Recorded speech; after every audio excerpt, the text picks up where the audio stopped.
তাই একটি মাসকে মধু মাস বলা হয়। এই মাসটি কোন মাস? বসন্ত।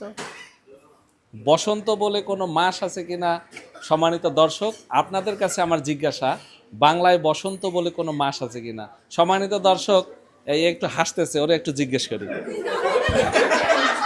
বাংলায় মধু মাস হিসেবে একটি মাসকে বলা হয়, সেই মাসটি কি মাস? মধু মাস। হ্যাঁ, একটি মাসকে বলা হয় মধু মাস, সেটা কি মাস?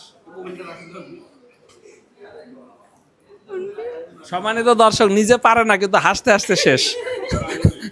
না, এটা তো দাদা, পরে বলি।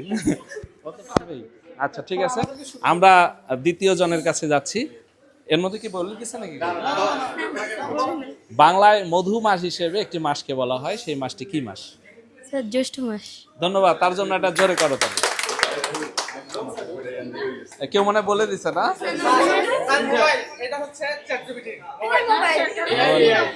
আচ্ছা আচ্ছা, আরেকটি, বনশ্রী থেকে মালিবাগ যেতে 3 কিলো পথ অতিক্রম করতে হয়।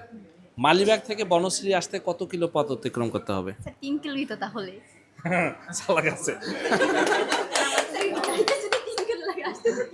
আচ্ছা,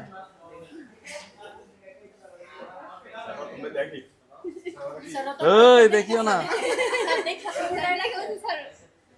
দেখিও না, হাতে রাখবো।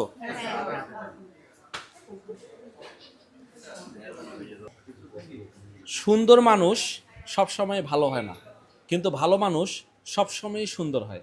এই কথাটি একেবারে সেম সেম বলতে হবে। সুন্দর মানুষ সবসময় ভালো হয় না, কিন্তু ভালো মানুষ সবসময় সুন্দর হয়।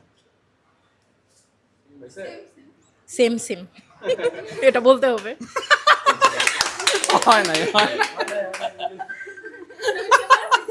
কেমনে হয়েছে? যা বলতে হবে তাই তো বলতে হবে, তাই না?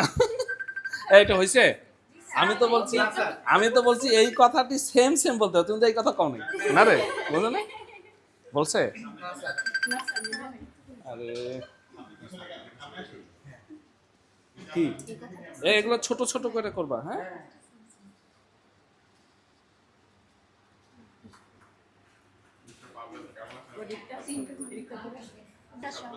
হ্যাঁ, সহজ।